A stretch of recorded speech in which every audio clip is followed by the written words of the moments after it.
So there's a big debate going on in Australia right now whether we should increase our speed limits to 120 or 130 kilometers an hour on the highways, matching some of those speed limits in Europe.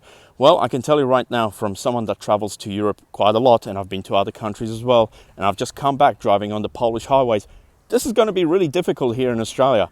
The first reason is that right-hand lane. The right-hand lane is supposed to be for fast drivers, yet a lot of people in Australia have this culture of sitting in the right-hand lane, doing the speed limit or a little bit slower, holding up traffic. This doesn't happen in Europe. Everyone gets out of the way. It's as simple as that, and people fly past, and the slow ones sit in their lane and do what they need to be doing. So this is the first one. The second one is we have this truck culture where heavy vehicles sit in the right-hand lane for kilometers and kilometers, and they refuse to move. And sometimes they'll be side by side, blocking the entire highway, preventing people from passing. And this causes traffic.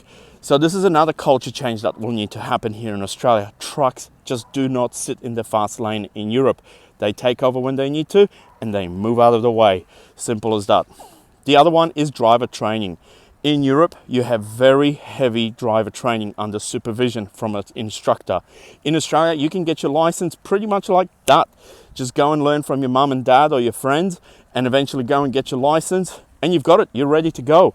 You're not being trained heavily on how to adapt to those highway speeds and how to handle them. So I think that needs to change as well.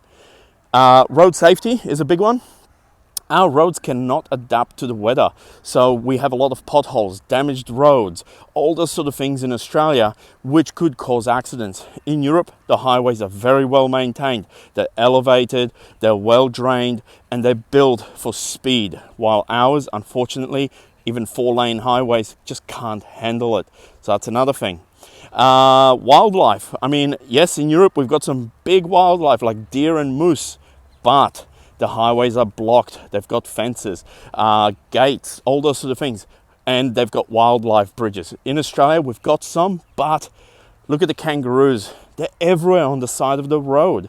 I've driven through highways where there's roos just sticking out. And I'm like, oh my goodness. Even the Gateway Motorway here where I live, there's kangaroos on the Gateway Motorway. This is a major motorway, and there's a kangaroo there. So This is also a critical thing that can cause a lot of damage, even death.